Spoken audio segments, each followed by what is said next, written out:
하나님 아버지 감사합니다.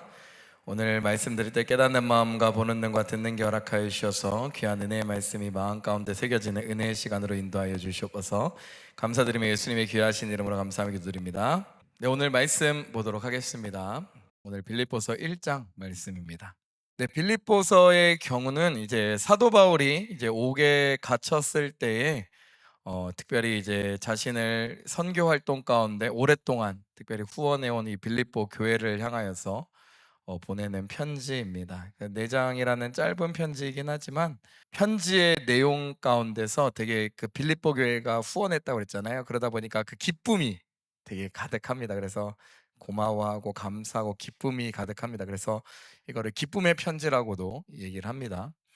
그러면서 이제 2장에 이제 그리스도의 그에 대한 고백이 있죠. 그러면서 자기를 비워 종의 형태를 가지신 그 십자가에 대한 그 고백들이 있어서 정말 그 겸손에 대한 고백, 또 기쁨에 대한 노래들, 또 그러면서 이제 그 자기 비움, 그 예수 그리스도의 십자가가 어떤 것인지 고백하는 내용이 빌립보 전체를 또 보여주고 있는 내용입니다.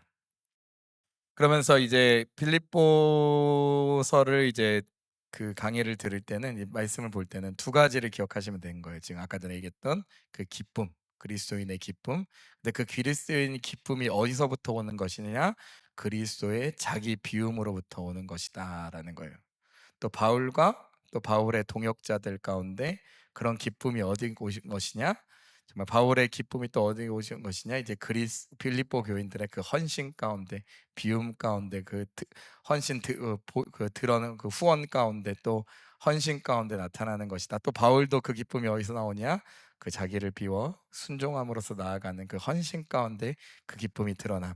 이런 것들을 얘기하고 있는 것이 빌립보서이고요. 그렇기 때문에 그 한 단어로 또 얘기하면 겸손, 좀 그 기쁨까지 연결하면 겸손을 통한 기쁨, 겸손이 주는 기쁨, 그리스도의 그 자기 비움이 주는 그 기쁨에 대한 얘기라고 생각하시면 되겠습니다. 네, 특별히 우리 1장 말씀은 한 세 가지 정도로 나눠집니다. 1절에서 11절 말씀, 또 12절에서 20절 말씀, 또 21절에서 30절 말씀입니다. 먼저 1절에서 11절 말씀은 복음 안에서 한 몸으로 묶인 그 교회와 또 바울의 그 동역의 관계를, 감사를 표현하는 것이죠.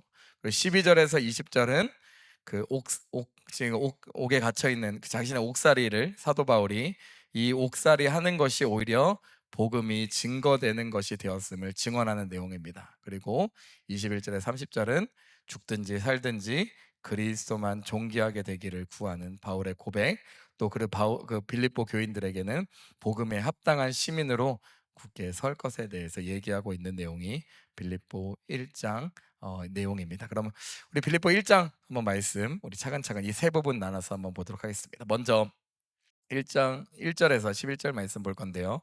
우리 1절에서 2절 말씀 한번 같이 읽도록 하겠습니다. 그리스도 예수의 종 바울과 디모데는 그리스도 예수 안에서 빌립보에 사는 모든 성도와 또한 감독들과 집사들에게 편지하노니 하나님 우리 아버지와 주 예수 그리스도로부터 은혜와 평강이 너희에게 있을지어다라고 얘기합니다. 그러면서 사도 바울이 그리스도 예수의 종으로서 빌립보 교회에 편지하고 있는 내용인 거죠. 그러니까 특별히 여기서 많은 서신에서는 사실 바울이 자기는 그리스도의 사도다라고 얘기하는데, 특별히 여기서는 그리스도 예수의 종이라고 얘기하고 있습니다. 그러면서 이 종이라고 표현하는 것부터가 이 빌립보서의 전체 주제를 보여주고 있는 거죠. 예수 그리스도의 그 낮아지심, 그 겸손, 이 첫 줄에 이미 그리스도의 예수의 종이라고 하는 그 표현, 오히려 사도라고 얘기하지 아니하고 종이라고 하는 그 사도 바울의 표현 가운데 이 빌립보 전체의 어떤 주제가 드러나고 있는 것을 보여주고 있는 거죠. 그러면서 이제 디모데도 같이 소개를 합니다. 그러면서 디모데는 그리스도 예수 안에서 빌립보에 사는 모든 성도와 또한 감독들과 집사들에게 편지한다. 사도 바울과 디모데를 같이 형제라 부르면서 같이 하면서 바울이 이렇게 소개하는 그런 모습을 보여주고 있는 것이죠. 어쨌든 간 그러면서 이제 그 빌립보 교인들에게 그 성도와 감독들과 집사들에게 편지한다라고 하면서 그 은혜와 평강이 너희에게, 특별히 2절 말씀 보면 하나님 우리 아버지와 예수 그리스도로부터 은혜와 평강이 너희에게 있을지어다라고 얘기하면서 정말 하나님 아버지와 그 예수로부터 임하는 평강이 그 성도들에게 가득할 것을 인사하고 있습니다. 그러니까 겸손이란 주제와 또 성도들에게 평안을 비는 그 내용이 나와 있습니다. 우리 3절부터 우리 8절 말씀 보도록 하겠습니다.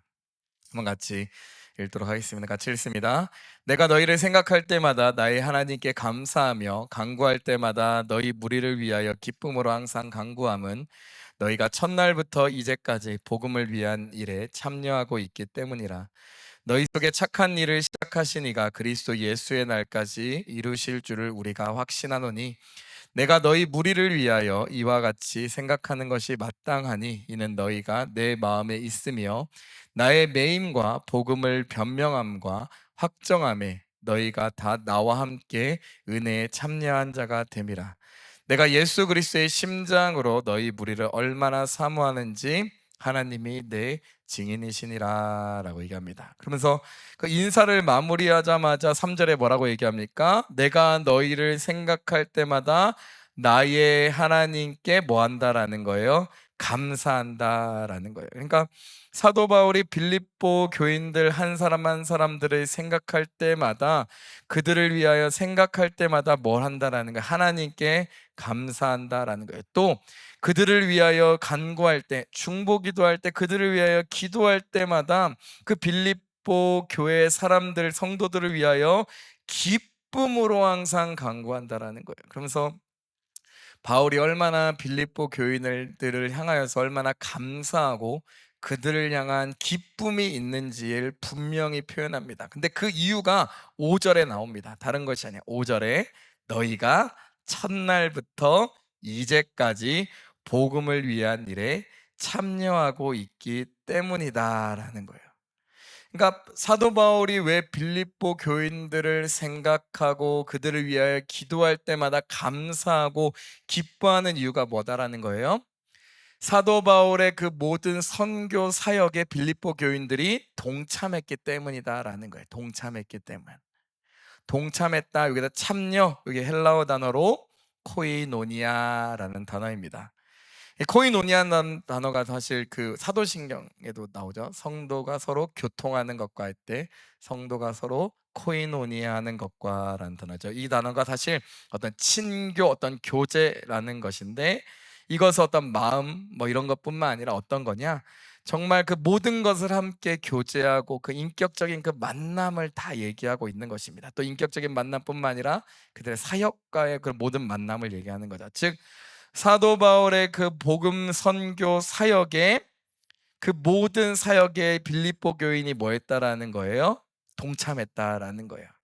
실제로 사도 바울은 빌립보 교인들에게 많은 도움을 받았습니다. 빌립보 교회가 많은 헌금을 했어요. 우리 빌립보서 우리 4장 15절에서 16절 말씀 볼까요? 빌립보서 4장 15절에 16절 같이 읽습니다. 빌립보 사람들아 너희도 알거니와 복음의 시초에 내가 마게도냐를 떠날 때에 주고받은 내 일에 참여한 교회가 너희 외에 아무도 없었다는 거예요. 그러니까 빌립보 교회 외에는 아무도 없었다는, 얼마나 감사하겠어요. 그러니까 우리 16절 데살로니가에 있을 때에도 너희가 한 번뿐 아니라 두 번이나 나의 쓸 것을 보내왔다. 그러니까 데살로니가 교회에서도 그 사도 바울이 선교할 때도 너희가 한 번뿐 아니라 몇 번이나 보냈다고? 두 번이나 보냈다. 정말 그들이 두 번이나 보냈다는 건 뭐예요? 한 번은 그냥 이제 모양상 보낼 수 있는 거죠. 그러나 형식상 보낼 수 있는 두 번이나 보냈다는, 정말 마음을 다해 후원했다라는 것을 보여주고 있는 거죠. 사도 바울은 그렇기 때문에 너무나 감사했던 거죠. 또 4장 18절에 지금 옥에 갇혀 있는 사도 바울에게도 에바브로디도 편을 통하여서 후원한 거예요. 4장 18절에서 내게는 모든 것이 있고 또 풍부한지라 에바브로디도 편에 너희가 준 것을 받았으므로 풍족하니. 난 풍족하다. 왜? 빌립보 교인들이 에바브로디도를 통하여서 준 그런 은혜들이 있기 때문에 너무나 풍족하다라고 사도 바울이, 그러니까 정말로 풍족하다라는 게 어떤 그 여러 가지 표현 의미를 담고 있는 거겠죠. 정말 그걸로 해서 감사하다, 정말 마음이 풍족하다라는 표현이겠죠. 이는 받으실 만한 향기로운 제물이요 하나님을 기쁘시게 한 것이다라고 얘기합니다. 그래서 바울의 그런 선교 사역에 대해서 정말 날마다 도와줬던 그 빌립보 교인들을 얘기합니다. 사실 빌립보 교인들에게 후원한 게 자발적이었던 것 같아요. 사실 고린도 전서와 후서의 말씀 보면은 사도 바울은 어떻습니까? 그 교회에 폐를 끼치지 않기 위해서, 복음의 장애물을 두지 않기 위해서 뭐 했어요? 그 교회에 뭐 후원을 요청한다거나 나를 복양해 달라라고 요청하지 않는 것이 사실 사도 바울이 특별히 이방인 교회를 향한 그런 선교의 원칙이었어요. 그러네, 그 자기 세운 교회의 특별히 원칙이었는데 빌립보 교인들은 그것을 자발적으로 정말 이제 후원하고 헌금하고 동역에 참여함으로써 정말 바울을 더욱더 기쁘게 했다라는 것, 바울 사역에 동참했다라는 것을 보여주고 있습니다. 그러면서 6절에 또 이렇게 얘기합니다. 6절에 너희 안에서 착한 일을 시작하신 이가 그리스도 예수의 날까지 이루실 줄을 우리는 확신한다라는 거예요. 그러니까 빌립보 교회가 그 바울의 사역에 동참하게 한 그 착한 일을 시작하신 분이 누구다라는 거예요? 바로 하나님이시다라는 거예요. 그러니까 복음을 위한 그 헌신을 일으키신 분도 누구시다? 하나님. 그 일을 완성하실 분, 예수의 날까지 이르실 분도 누구시다라는 거예요? 하나님이시다라고 얘기합니다. 그러면서 예수의 날까지 이루실 줄을 우리는 뭐 한다라는 거예요? 확신한다라는 거예요. 이 일을 시작하신 이는 하나님이시기에 주 예수의 날, 재림하실 그날, 주님 다시 오실 그날까지 그 모든 것을 완성하실 분도 하나님이시다라고 얘기하고 있다라는 거예요. 우리 빌립보서 2장 13절 말씀도 한번 찾아볼까요? 이렇게 사도 바울은 고백합니다. 같이 읽습니다. 너희 안에서 행하시는 이는 누구시다? 하나님이시니 자기의 기쁘신 뜻을 위하여 너희에게 소원을 두고 행하게 하시나니. 그러니까 빌립보 교회가 사도 바울의 사역에 동참하고 그 착한 일을 행하게 하시는 이는 누구시다라는 거예요? 하나님이시다. 자기의 기쁘신 뜻, 특별히 여기서 사도 바울이 얘기하는 거는 그 복음 확장, 복음 전도, 그 선교의 그 사역의 그 뜻을 위하여 너희에게 소원을 두고 행하시는 분이 누구시다라는 거예요? 하나님이시다라는 것을 얘기하고 있다라는 거예요. 그러면서 시작하신 분도 하나님, 마치시는 분도 하나님, 그 하나님의 신실하심에 대해서 얘기하며 그 하나님의 신실하심이 그 모든 하나님께서 기뻐하시는 사역을 시작하시고 이루시고 성취하신다라고 믿음의 고백을 올려드리고 있습니다. 7절에 또 이렇게 사도 바울이 고백하죠. 한번 같이 읽어볼까요? 7절 말씀입니다. 내가 너희 무리를 위하여 이와 같이 생각하는 것이 마땅하니 이는 너희가 내 마음에 있으며 나의 매임과 복음을 변명함과 확정함에 너희가 다 나와 함께 은혜에 참여한 자가 됨이라 라는 거예요. 특별히 빌립보 교인을 향하여서 뭐라고 얘기합니까? 너희들은 내 마음에 있다라는 거예요. 그러니까 그 빌립보 교인들이 사실 그 바울을 이제 되게 이제 후원하고 그 옥에 갇혀 있을지라도 계속해서 복량했습니다. 그러면서 거기 표현이 뭐라고 얘기합니까? 나의 매임과 복음을 변명함과 확정함에 너희가 나와 함께 은혜에 참여한 자가 되었다. 즉 동역자가 되었다라고 얘기하는 거예요. 즉 지금 바울의 상황은 무슨 상황입니까? 죄인인 거예요. 그래서 사실 재판정에서 또 그 모든 과정에서 복음을 변명하고 복음을 확정하고 있는 그 과정 가운데 빌립보 교인들이 뭐 했다라는 거예요? 기도해주고 후원해주고 같이 도와줌을 통하여서 사도 바울의 뭐가 되었다? 동역자가 되었다라는 거예요. 그래서 사도 바울은 그 뭐라고 얘기하는 거예요? 사도 바울이 그 빌립보 교인들을 향해 내 마음에 있다라는 거예요. 그러면서 나와 함께 뭐에 참여한 자? 은혜에 참여한 자다라는 거예요. 왜요? 바울의 짐을 함께 자기의 짐처럼 지었기 때문인 거죠. 그러니까 바울이 지금 당하고 있는 모든 그 고통들, 죄인의 신분으로 사역하는 모든 사역들, 그런 거 같이 동역하고 있는 거예요. 그러니까 바울이 받을 은혜도 동일하게 받을 동역자들이다라고 얘기하고 있는 것이죠. 그러면서 사도 바울이 빌립보 교인들을 향해서 너희는 내 마음에 있다라는 거예요. 너희들은 그리고 나와 함께 이 복음 사역에 동참하였기 때문에 너희들 또한 그 놀라운 은혜에 참여한 자다라는 거예요.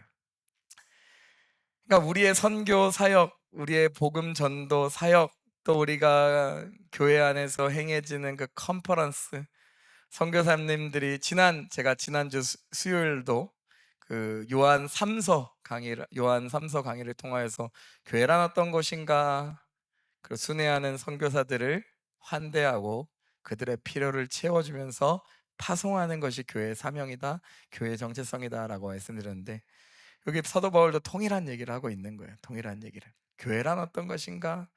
또 그 선교 사역에 동참한다라는 것은 어떤 것인가? 직접 뛰어드는 것이기도 하지만 그 사역을 부름받고 나간 그 선교사님들, 그 사역자들을 위하여서 그들의 필요를 채워주고 그들을 위해 기도해주고 그들을 응원해주고 그들을 신실하게 계속 섬기는 것이 바로 교회의 사명이다. 그리고 놀라운 사실은 사도 바울이 고백하길, 그런 사역을 함께 하는 그 교회는 뭐다라는 거예요? 그 선교사님들을 향하여서 하나님께서 부어주시는 그 은혜를 뭐 할 수 있다라는 거예요?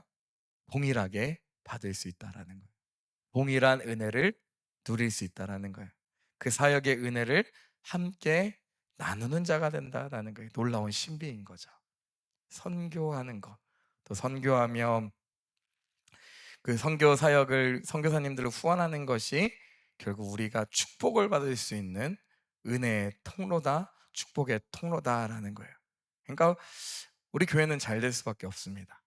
잘 될 수밖에 없습니다. 왜요? 선교사님들을 그렇게 후원하고 이렇게 채워 하는 그 은혜에 동참하기 때문에, 우리 선교하고 선교에 동참하고 선교를 후원하고 하는 교회이기 때문에 우리 교회는 잘 될 수밖에 없는, 하나님의 은혜를 누릴 수밖에 없는 교회다라는 것이 말씀을 통해서, 사도 바울의 이 고백을 통해서 분명히 드러나는 거죠. 8절에 그러면서 빌립보 교회를 향하여 사도 바울의 그 얘기가 또 절정을 이루고 있습니다. 한번 같이 읽습니다. 내가 예수 그리스도의 심장으로 너희 무리를 얼마나 사모하는지 하나님이 내 증인이시라라는 거예요. 그러면서 내가 빌립보 교회를 얼마나 사랑하는지 너희는 안다라는 거예요. 내가 얼마나 사랑하는지 아느냐? 누가 증인이다라는 거예요? 하나님이 증인이다라는 거예요. 하나님이 증인이다.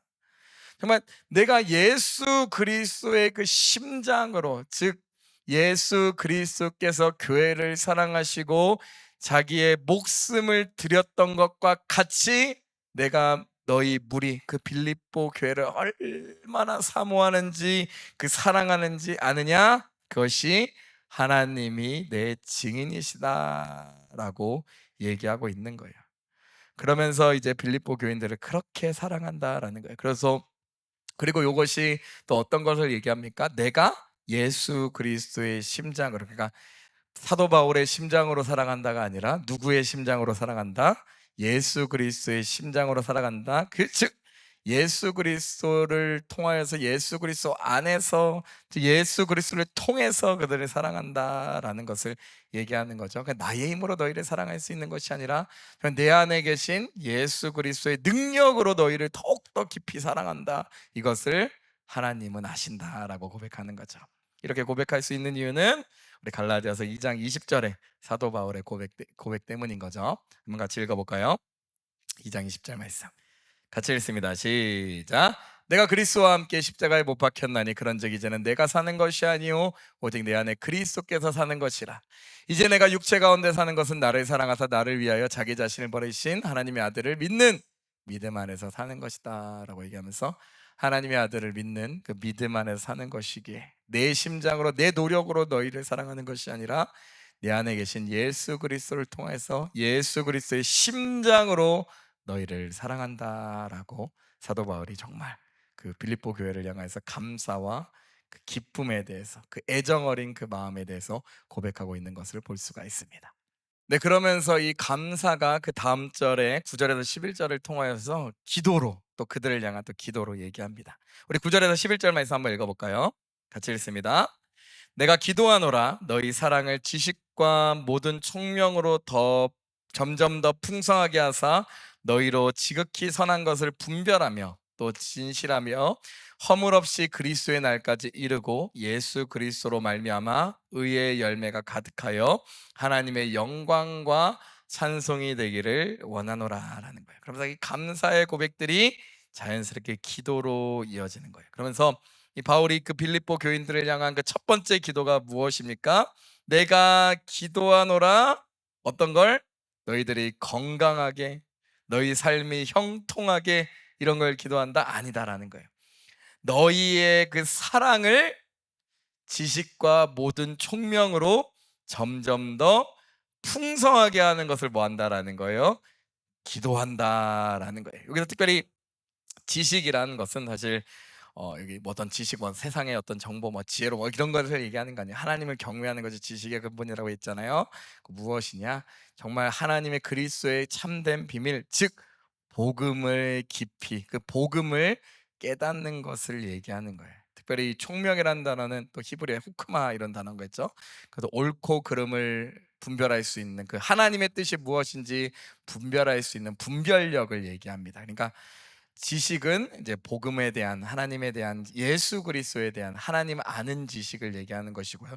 총명은 하나님의 뜻인지 아닌지 분별하는 것을 얘기하는 거예요. 즉 너희 그 사랑이 지식과 모든 총명으로 뭐하게 되길 원한다? 풍성하게 되길 원한다는 거예요. 사랑이 지식과 총명으로 풍성하게 되길 원한다. 그냥 무조건적인 어떤 사랑, 분별력 없는 사랑, 어떤 복음이 아닌 사랑을 얘기하는 것이 아니라 복음 안에서 하나님의 뜻 안에 분별되어지는 사랑으로 풍성해지기를 원한다라고 얘기하고 있는 거죠.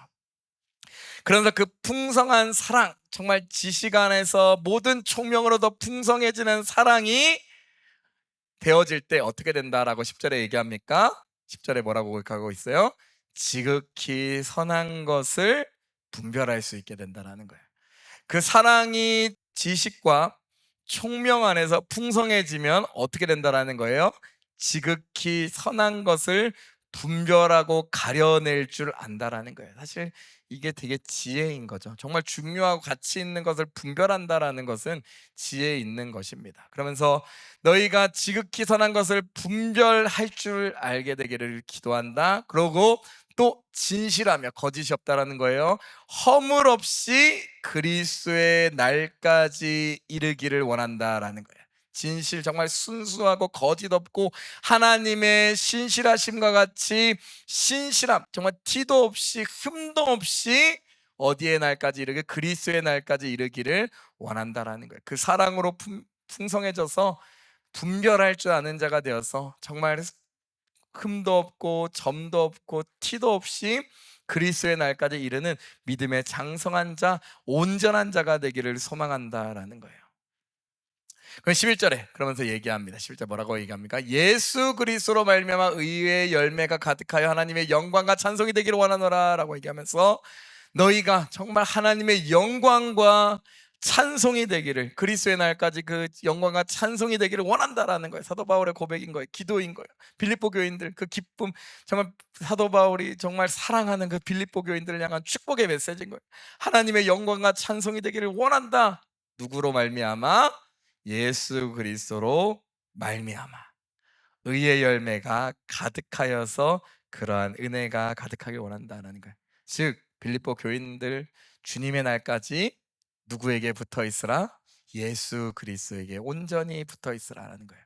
그래서 예수 그리스도로 말미암아 의의 열매가 가득하여 하나님 영광과 찬송이 되기를 원하며, 또 그 복음의 지식의 풍성함과 그 총명함을 통하여서 그 사랑의 풍성함으로, 풍성한 사랑 가운데 정말 그 믿음의 온전한 장성한 분량에 이르라라고 얘기합니다.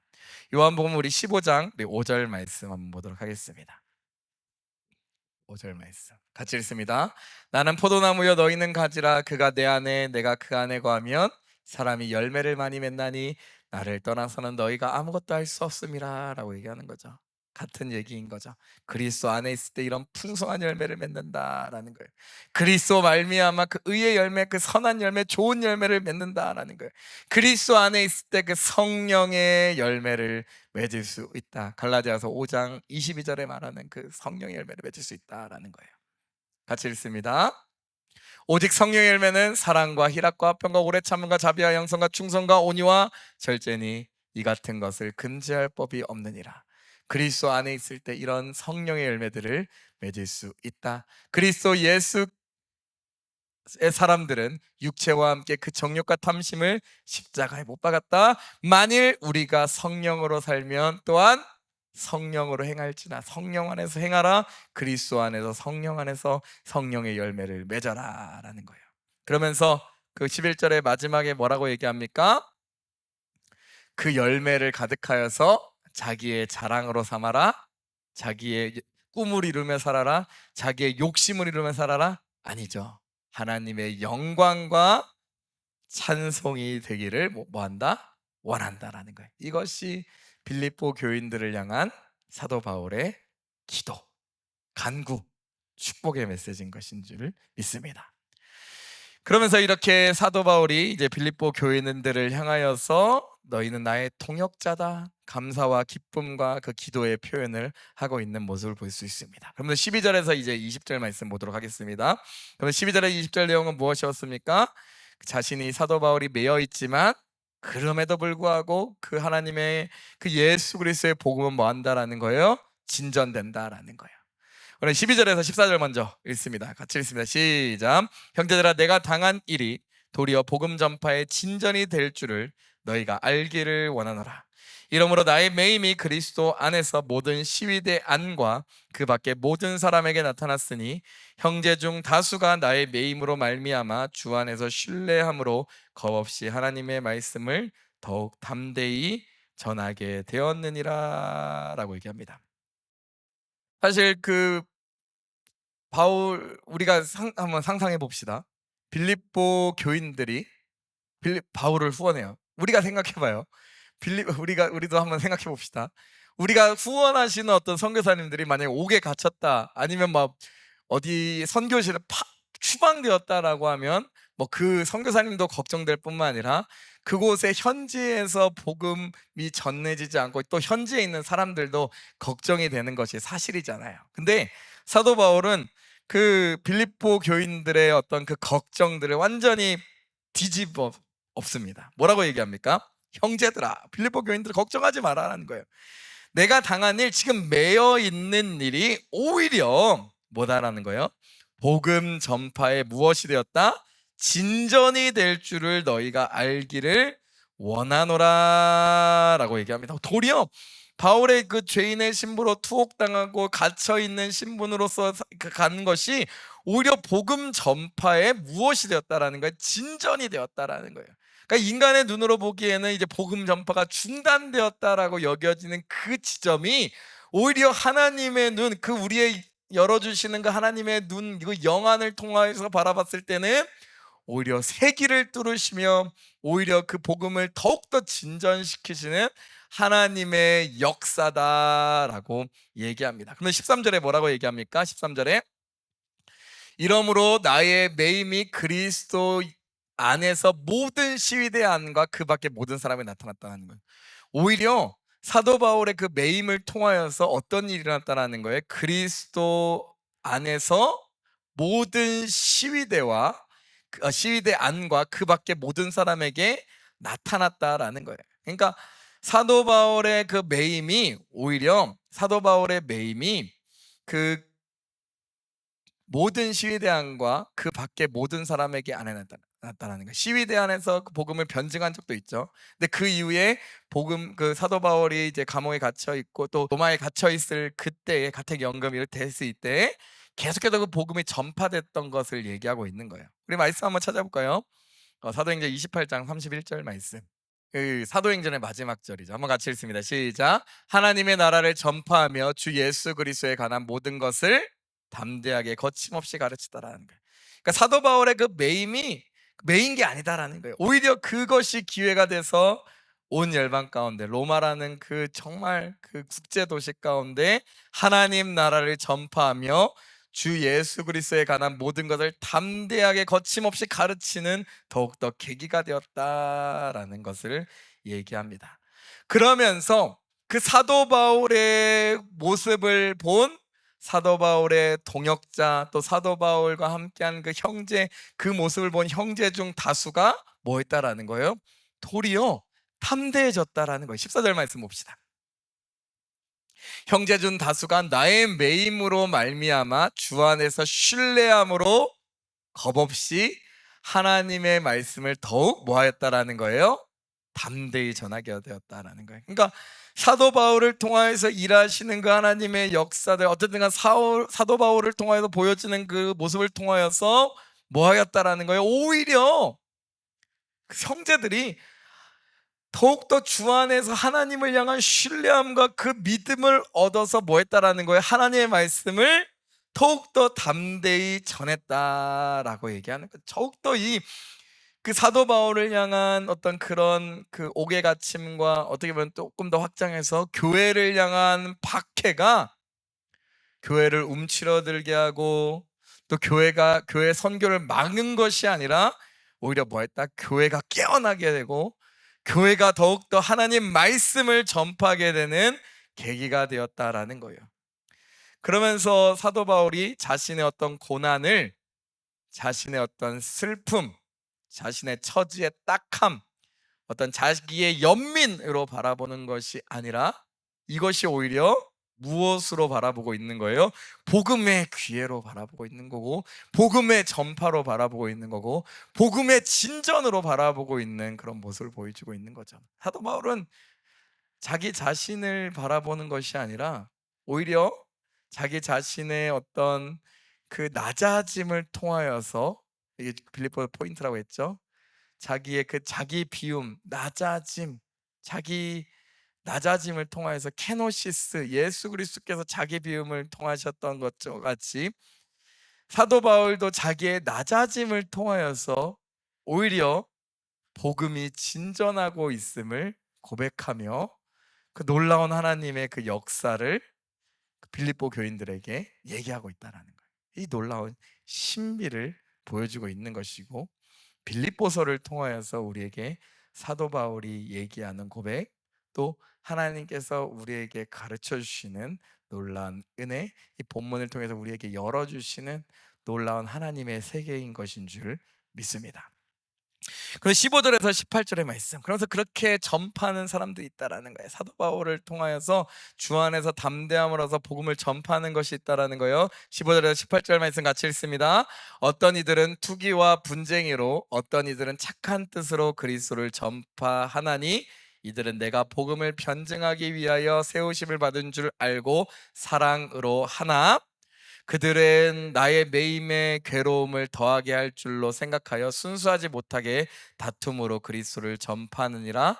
그러면 무엇이냐? 거칠애로 하나, 참으로 하나, 무슨 방도라든지 전파하는 것이 그리스도니 이로써 나는 기뻐하고 또한 기뻐하리라 라는 거예요.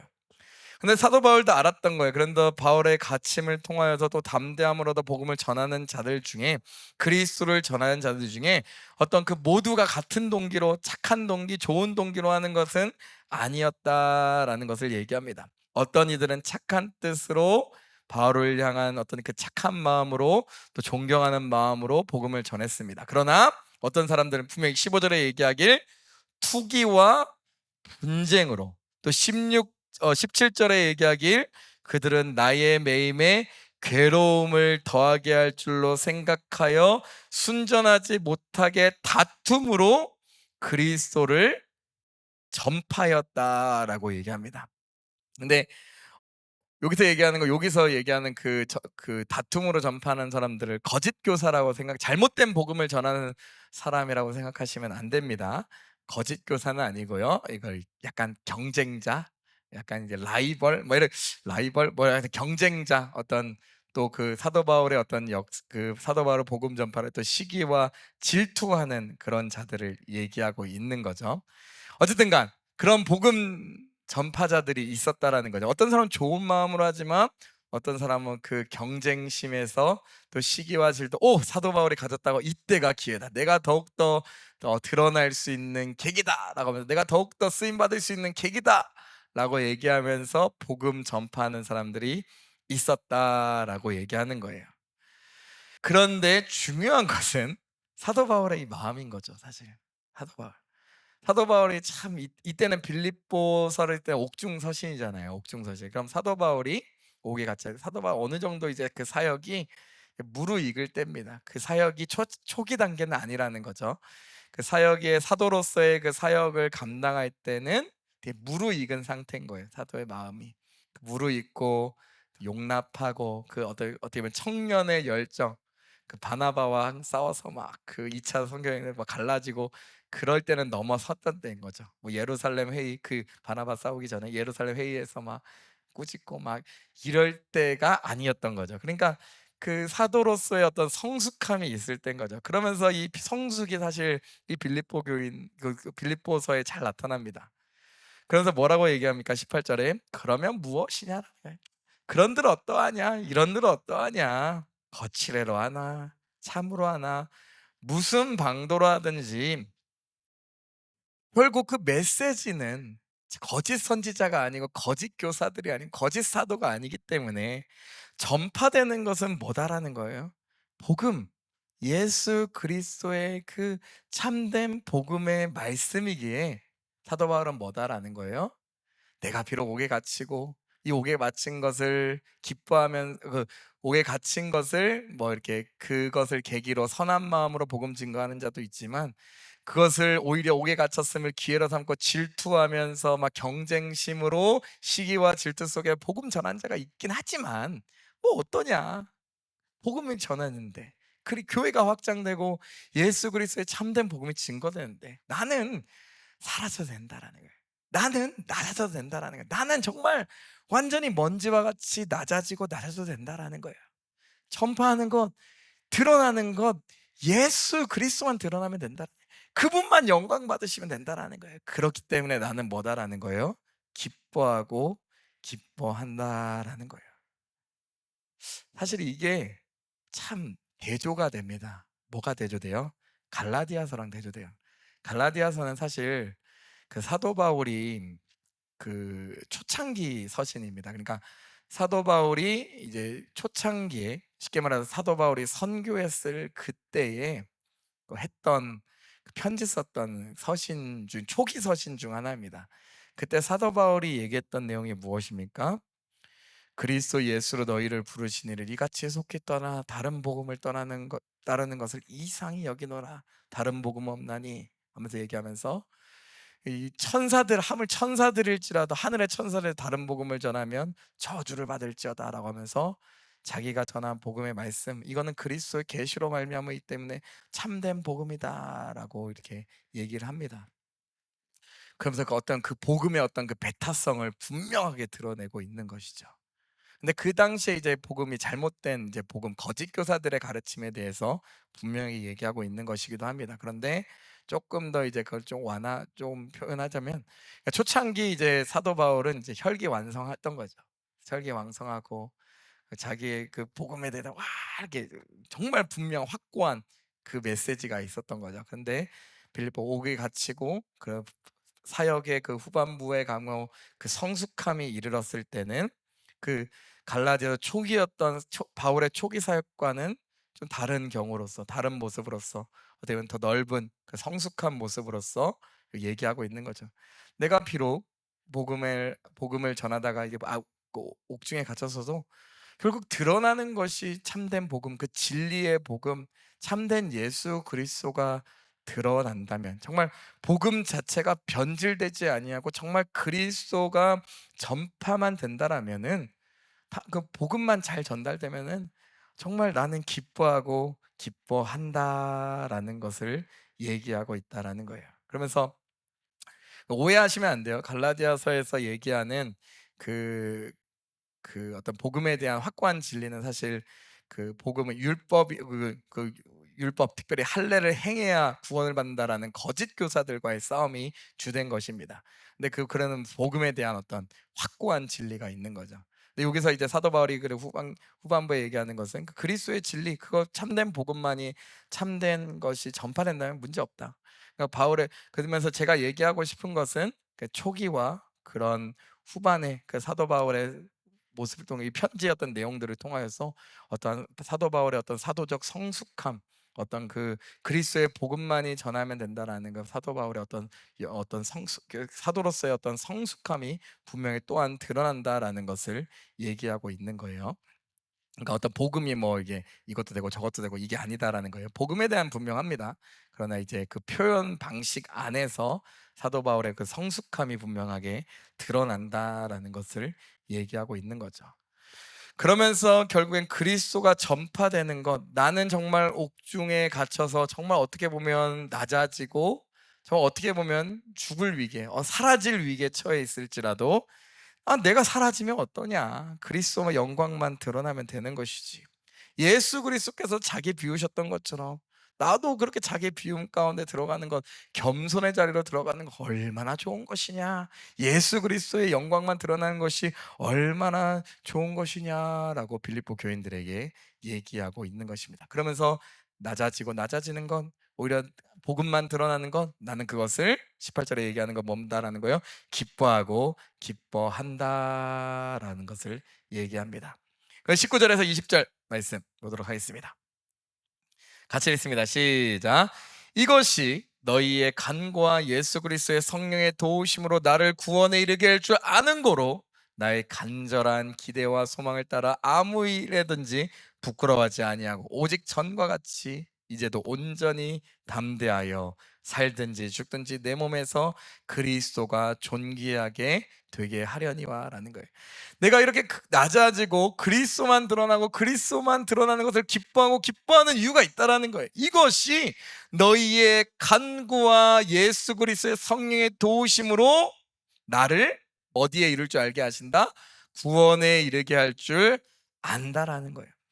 이 바울의 감사와 기쁨은 그냥 좋은 게 좋은 것이지라는 것으로부터 나온 것이 아니라 분명한 믿음 안에 있다라는 거예요. 너희의 간과 예수 그리스도의 성령의 도우심이 결국 나를 구원에 이르게 할 줄 안다라는 그 확신 가운데 있다라는 거예요. 빌보 교인들의 그 구원, 기도의 그 중보의 기도, 또 예수 그리스도의 그 성령의 도우심, 성령의 그 말할 수 없는 탄식으로 위하여 간구하심, 그것이 사도 바울을 구원으로, 지금은 낮아지고 그 옥중에 있을지라도, 정말 사라질 위기에 처했을지라도 나를 영원한 영광 가운데 구원에 이르게 될 줄을 안다라는 거예요. 즉 사도 바울이 빌립보 교인을 기도하듯이 빌립보 교인들도 바울을 위하여서 간구하고 있는 것을 볼 수가 있는 거죠. 또 성령께서 사도 바울을 도와주시고 있다. 사도 바울은 너무나 잘 알았던 거죠. 로마서 8장 26절에 고백하듯이. 한번 찾아볼까요? 같이 읽습니다. 시작. 이와 같이 성령도 우리의 연약함을 도우시나니 우리는 마땅히 기도할 바를 알지 못하나 오직 성령이 말할 수 없는 탄식으로 우리를 위하여 친히 간구하시느니라 라고 얘기합니다. 그러면서 성령이 우리 연약함을 도우시고 그 바울의 연약함을 도우시고 바울의 낮아지심을 도우시면서 우리는 마땅히 기도할 바를 알지 못하나 성령이 말할 수 없는 그 탄식 가운데, 그 중보기도 가운데 우리를 위하여 기도하고 계신다라고 얘기하고 있습니다. 한번 또 우리 구약의 우리 욥의 고백도 한번 찾아볼까요? 우리 욥기서 우리 13장 16절 말씀 같이 읽습니다. 시작. 경건하지 않은 자는 그 앞에 이르지 못하나니 이것이 나의 구원이 되리라라는 거예요. 경건하지 못한 자는 나의 그 앞에 이르지 못한다라는 거예요. 그러나 오히려 그것이 반전이다라는 거예요. 이것이 나의 구원이 되리라라는 거예요. 그러니까 고난 가운데 드리는 그 고백, 근데 의인을 얘기하고 있는 거죠. 의인, 정말 경건하지 않은 자는 그 앞에 이르지 못한다. 그러나 이것이 나의 구원이 되리라. 하나님께서 나를 의롭다 칭해 주시고 내 안에 역사하시는 그 성령 하나님이 나를 자녀라 불러주시고 나를 의롭다 인쳐 주셨기 때문에, 내 안에 성령 하나님의 함께 하심을 너무나 잘 알기 때문에, 그 인쳐 주심을 너무나 잘 알기 때문에 이것이 무엇이 된다라는 것, 나의 구원이 된다라는 거예요. 20절에 이렇게 얘기합니다. 그것이 나의 간절한 기대와 소망을 따라, 이 간절한 기대와 그 소망을 따라 아무 일에든지 부끄러워하지 아니하고 오직 전과 같이 이제도 온전히 담대하여 살든지 죽든지 내 몸에서 그리스도가 존귀하게 되려 하나니라는 거예요. 그래서 이런 간절한 기대와 소망이 있다라는 거예요. 그러면서 이제는 부끄럽지 아니하게 아무 일에든지 부끄럽지 아니하고 전과 같이 온전히 담대하여 뭐 하겠다라는 거예요? 살든지 죽든지 그리스도가 존귀하게 되게 하게 하려니와라는 거예요. 그러니까 결국 내가 하고 싶은 이 간절한 소망 가운데 자신의 삶의 목적은 하나다라는 거예요. 사도 바울의 그 삶의 목적은 하나다라는 거예요. 뭐라는 거예요? 내가 살든지 죽든지 내 몸에서 그리스도가 뭐가 되길 원한다? 존귀하게 되길 원한다. 내 모든 삶을 통해서 하나님 영광 받으시길 원한다라는 거예요.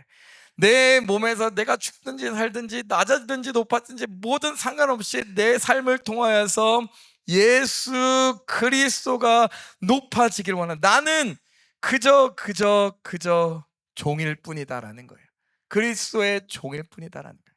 계속해서 겸손, 그 낮아짐, 그 자기 비움을 계속해서 보여주고 있는 거죠.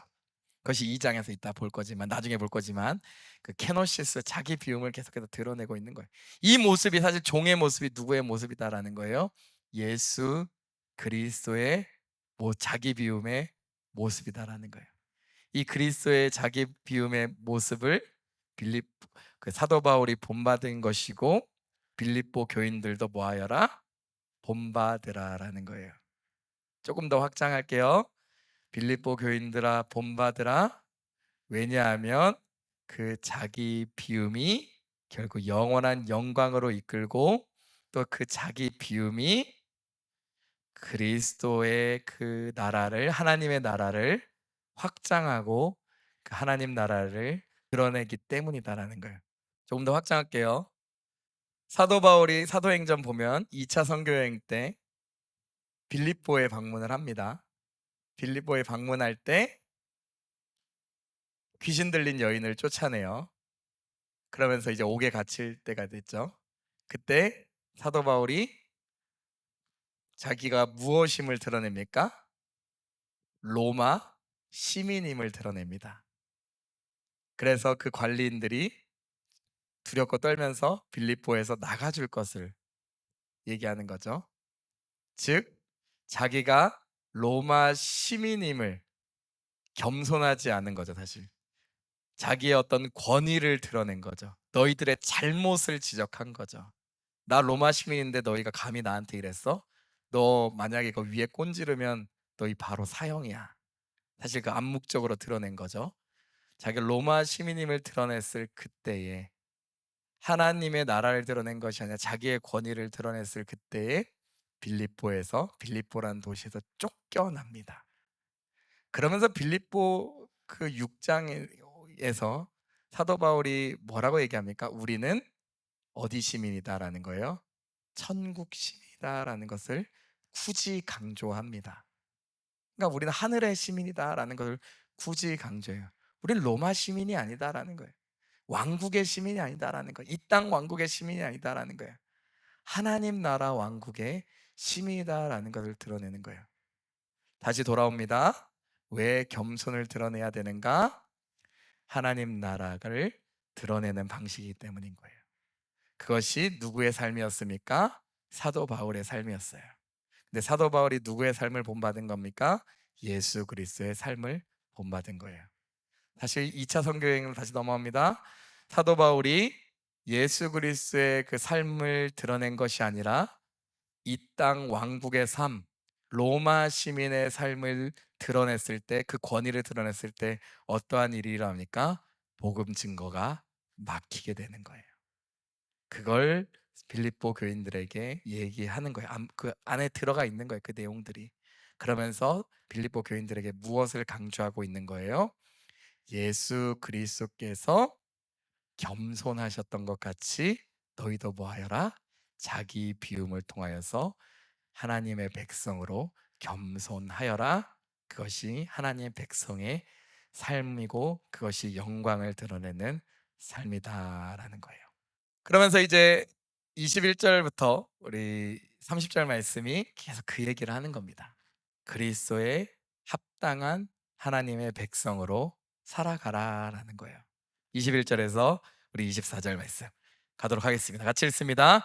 이는 내게 사는 것이 그리스도니 죽는 것이 유익함이라. 그러나 만일 육신으로 사는 이것이 내일의 열매일진데 무엇을 택하여 하는지 나는 알지 못하노라. 내가 그들 사이에 끼었으니 차라리 세상을 떠나서 그리스도와 함께 있는 것이 훨씬 더 좋은 일이라. 그렇게 하고 싶으나 내가 육신으로 있는 것이 너희를 위하여 더 유익하리라 라고 얘기합니다. 사실 그 21절의 이 고백은 사도 바울의 어떤 그 생애를 고백하고 있는 거죠. 이는 내가 사는 것이 그리스도니 죽는 것도 유익이다라는 거예요. 사는 것, 내 안에 사는 것이 그리스도다. 죽는 것도 사실 유익하다라고 얘기합니다. 그러니까 바울이 살아간다라는 것은, 정말 내가 살아가는 것은 그리스도를 믿는 그 믿음 안에서 살아가는 것이다. 내 안에 사는 것이 그리스도다라는 거예요. 그렇기 때문에 내가 죽는 것도 사실 손해 볼 것이 아니다라는 거예요. 내가 죽는 것도 사실 유익한 것이다라는 거예요. 죽음이란 것을 그리스도의 사랑에서 우리를 끊을 수 있는 것이 아니다라는 거예요. 그리스도를 향한 사랑에서 우리를 끊을 수 없다라는 거예요. 그리스도를 향한 사랑은 그 죽음이 우리를 갈라놓을 수 없다라는 거예요. 그렇기 때문에 죽은 것도 사실 유익한 것이다라는 거예요. 근데 여기서 사도 바울은 그러나 고백을 하죠. 22절에 그러나 만일 육신으로 사는 이것이 내일의 열매일진데 라고 얘기합니다. 근데 육신으로 사는 것이 이것이 내 사명이고 내일의 열매다라는 거예요. 무엇을 택하여야 할지는 나는 알지 못하나 죽느냐 사느냐 그것이 문제다. 우리 햄릿이 얘기했던, 셰익스피어의 그 햄릿에 나오는 사느냐 죽느냐 그것이 문제로다. 그 고전, 그 명언이 이미 사도 바울이 한 명언입니다. 만일 육신으로 사는 이 일이 내일의 열매일진데 무엇을 택하여야 할지 나는 알지 못하나 사느냐 죽느냐 그것이 고민이다, 문제로다 라고 얘기하고 있는 거죠.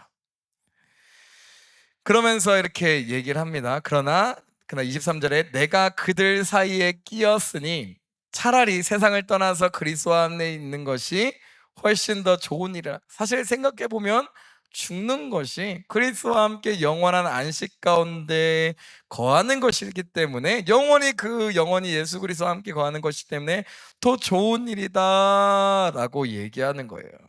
정말 좋은 일이다 라고 얘기하는 거예요. 우리 고린도후서 5장 8절 말씀 한번 보도록 할까요?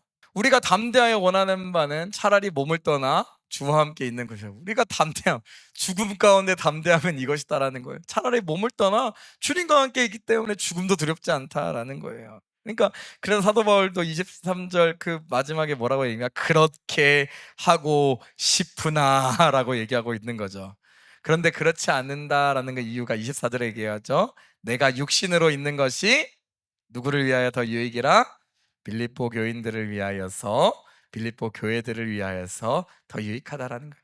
사실 나의 개인적으로 보면은, 사도 바울의 개인의 삶을 보면은 차라리 죽는 것이 영원한 생명과 영원한 안식, 그리스도 안에서 참된 안식 가운데 거하는 것이기 때문에 그것이 유익이다라는 거예요. 그러나 내가 육신으로 너희와 함께 거하고 여기 있는 것, 그 사명을 감당하는 것이 빌립보 교인들에게 유익이다라는 거예요. 유익이다라는 거예요. 그러면서 나의 유익이 아니라, 사도 바울의 삶은 되게 중요합니다. 지금 그 사도 바울의 삶의 모든 목적이 누구를 향해 있다라는 거예요. 나의 개인의 삶의, 개인의 유익, 개인의 목적을 위해서 있는 것이 아니라 누구를 위하여 있다라는 거예요? 남을 위하여 있다라는 거예요. 교회를 위하여 있다라는 거예요. 사실 그것이 빌립보 2장에 나오는 그리스도의 마음인 거죠. 다 연결됩니다. 빌립보서 2장 우리 4절 말씀. 각자 자기 일을 돌볼 뿐더러 또한 각각 다른 사람의 일을 돌보아 나의 기쁨을 충만하게 하라라고 하면서 사도 바울이 빌립보 교인들을 위해서 뭐라고 얘기합니까? 자기 일을 돌볼 뿐만 아니라 누구의 일을 돌보래요? 다른 사람들의 일을 돌보고 섬겨라. 그다음 5절에 뭐라고 얘기하는 거예요? 이것이 누구의 마음이다? 그리스도 예수의 마음이다. 조금 더 넘어가서 얘기할게요. 확장해서, 만약에 예수 그리스도께서 자기의 유익을 구하셨다라면 이 땅 가운데 성육신 안 하셨겠죠.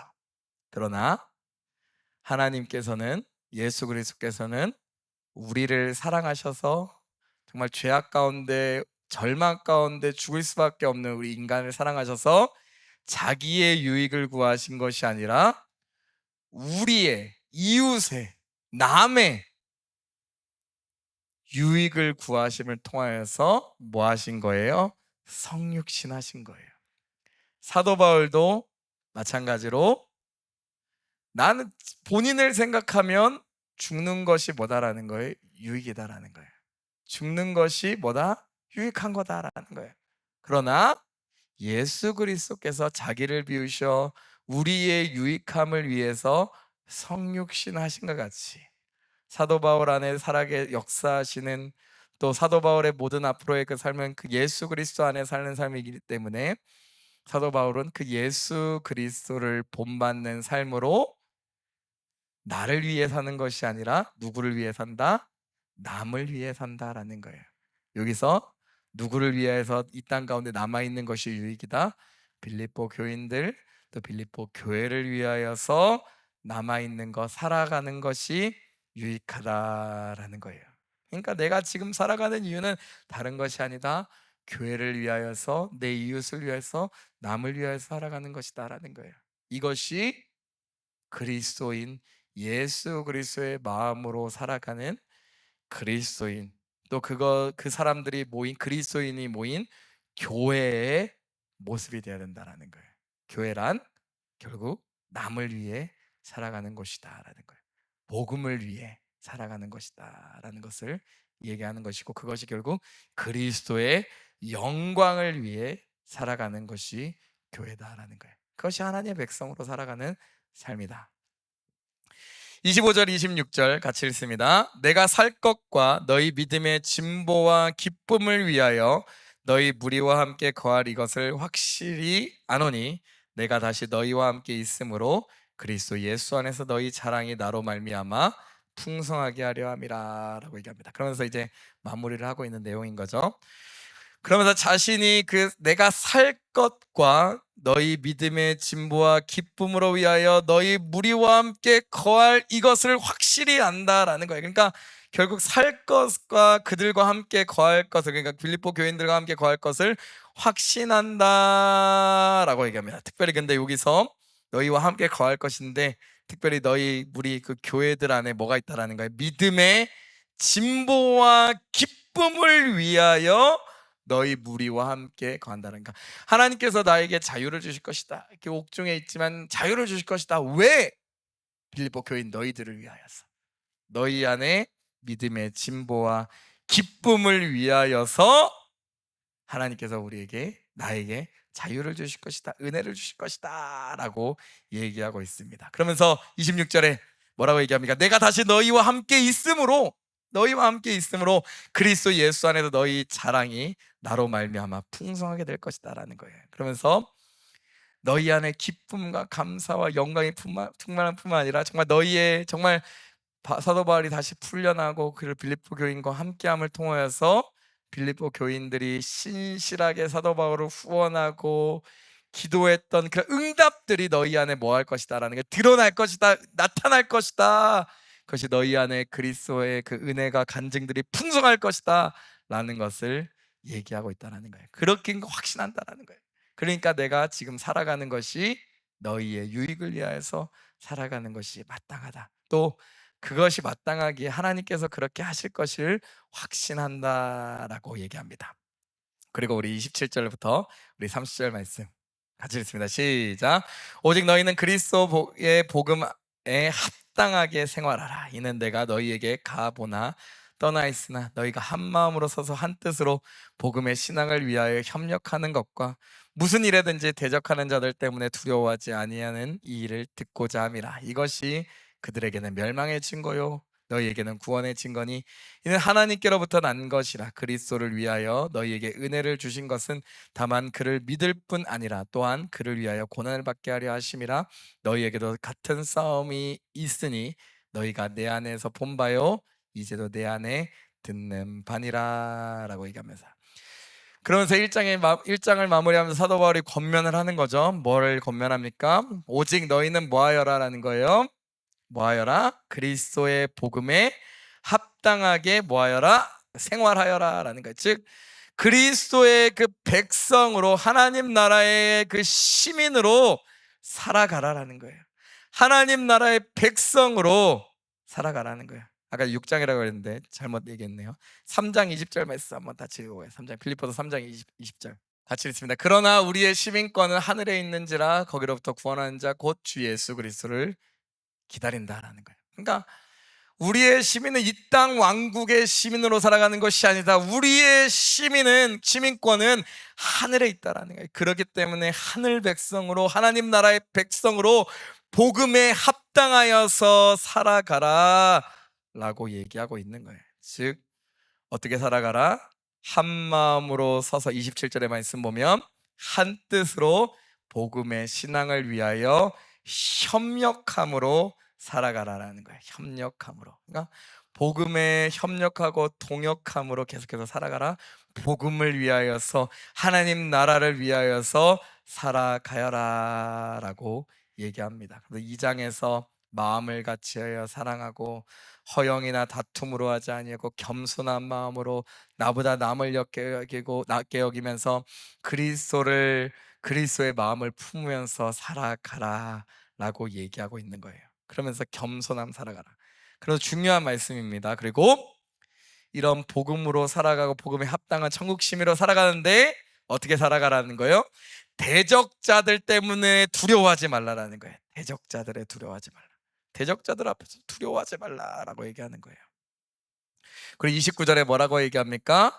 그리스도를 위하여 너희에게 은혜를 주신 것을 다만 믿을 뿐 아니라 그를 위하여 고난도 받게 하려 하심이라라는 거예요. 그래서 고난이란 은혜의 선물도 너희에게 주어질 수 있다. 그러면 그 고난도 너희에게 같은 싸움이 있으니까 그 고난이 찾아올지라도 걱정하지 말고 그 그리스도 안에서 받는 것이니 정말 그 담대함으로 살아가라라는 거예요. 사도 바울이 지금 고난 가운데 있는 것 같이 혹여나 그 고난이 찾아올지라도 뭐라는 거예요? 그 고난은 어떤 징벌과 그런 것이 아니다라는 거예요. 하나님께서 우리에게 주신 선물이기 때문에 그 고난 가운데 하나님의 영광을 드러내면서 살아가라. 즉 하나님의 백성, 왕국, 이 땅 왕국의 시민으로 살아가는 것이 아니라 하나님 나라의 왕국 시민으로 살아가라라고 사도 바울이 빌립보 교인들을 권면하고 있는 내용으로 1장을 마무리하고 있습니다. 그래서 이 마무리 정리하면 빌립보서는 정말 겸손과 기쁨으로 가득 차 있는 거죠. 누구 안에서? 그리스도 예수 안에서. 그래서 그리스도 예수 안에서 그 복음이 계속해서 확장되고 있다. 사도 바울이 당하는 그 고난도 결국 그 고난을 통하여서 그리스도의 복음이 확장되어진다. 그리고 그리스도의 고난을 받는 사도 바울이 그리스도의 고난 가운데 동참하는 이유는 누구를 본받는 삶이었다. 2장에 나올 것이지만 예수 그리스도의 그 삶과 예수 그리스도의 그 낮아지심을 본받는 삶이었다. 그 예수 그리스도의 낮아짐을 본받는 삶을 통하여서 많은 사람이 생명에 이른 것 같이 교회된 너희들도 뭐하여라? 예수 그리스도를 본받는 삶으로 나아가 하나님 나라의 백성으로 하나님 영광을 위해 살아가라. 혹여나 삶 가운데 낮아짐이 찾아올지라도 그것을 기뻐하고 감사하면서 예수 그리스도를 본받는 삶으로 하나님 영광을 드러내면서 살아가라. 이것이 사도 바울의 기쁨이고 예수님께서 행하셨던 모든 삶이고 그리스도의 길이고 하나님의 기쁨과 하나님의 뜻이다라고 얘기하는 것이 바로 빌립보서 1장의 얘기입니다. 그러면서 그것의 모든 길과 모든 본을 보여주신 분이 누구시다?